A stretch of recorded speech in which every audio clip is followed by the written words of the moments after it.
The C-SPAN networks bring you long-form public affairs programming from the nation's capital and are a public service of your television provider. C-SPAN, created by cable.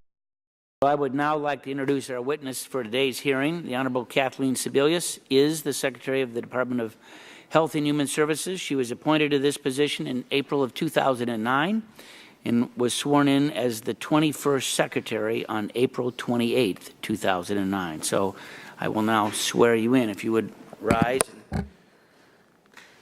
As Ranking Waxman and I just discussed, the committee is holding an investigative hearing, and when doing so, have had the practice of taking testimony under oath.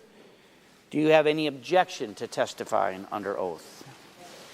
And the chair now advises you that you are, I will now read you the oath. Do you swear that the testimony you are about to give is the truth, the whole truth, and nothing but the truth?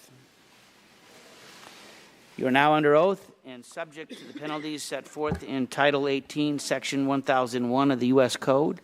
You may now give a 5-minute summary of your written statement. Welcome again, and thank you for being here.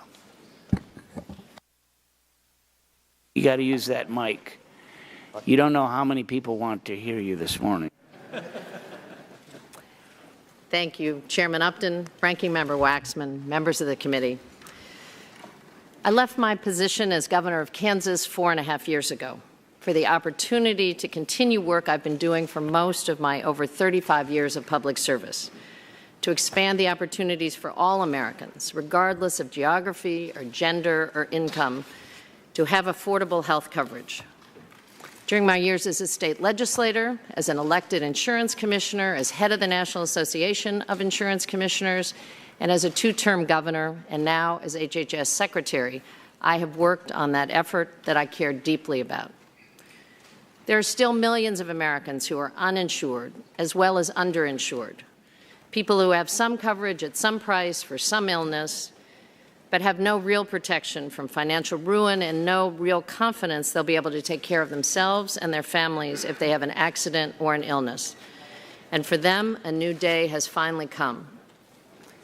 In these early weeks, access to healthcare.gov has been a miserably frustrating experience for way too many Americans, including many who have waited years, in some cases their entire lives, for the security of health insurance. I am as frustrated and angry as anyone with the flawed launch of healthcare.gov. So let me say directly to these Americans, you deserve better. I apologize. I'm accountable to you for fixing these problems, and I'm committed to earning your confidence back by fixing the site. We're working day and night, and we'll continue until it's fixed. We've recently added new management talent, additional technical expertise, and a new general contractor to identify, prioritize, and manage fixes across the system in 2 broad categories: performance, which deals with speed and reliability, and function, which deals with bugs and problems in the system. Our extensive assessment has determined that healthcare.gov is fixable, and I want to just outline a couple of the improvements we've made to date. We now have more users successfully creating accounts. We can process up to 17,000 account registrations per hour, or nearly 5 per second. Instead of some of the users seeing a blank screen at the end of the application process, they can now see whether they're eligible for financial assistance and make more informed decisions. Because we've improved performance, customers can now shop for plans quickly. Filtering plans takes seconds, not minutes. Users are getting fewer errors and timeout messages as they move through the application process. And the system has been strengthened with double the size of servers, software that's better optimized, and a high-capacity physical database, which replaces a virtual system. The chairman referred to outages this weekend and again yesterday. And I would suggest to the committee that if you read the statement of Verizon, who hosts the cloud service, it is the Verizon server that failed, not healthcare.gov, and it affected not only HHS but other customers. We still have a lot of work to do. We have a plan in place to address key outstanding issues. It includes fixing bugs in software that prevented it from working the way it's supposed to, and refreshing the user experience so folks can navigate the site without encountering error messages, timeout, and slow response times. And by the end of November, We are committed that the vast majority of users will be able to review their options, shop for plans, and enroll in coverage without the problems way too many have been experiencing. But consumers are using the site every day and continue to do so, and problems are being solved. But we know that we don't have a fully functioning system that consumers need and deserve. We are still at the beginning of a 6-month open enrollment, which extends through the end of March, and there's plenty of time to sign up. And just to put it in perspective, the average open enrollment for an insurance plan is 2 to 4 weeks.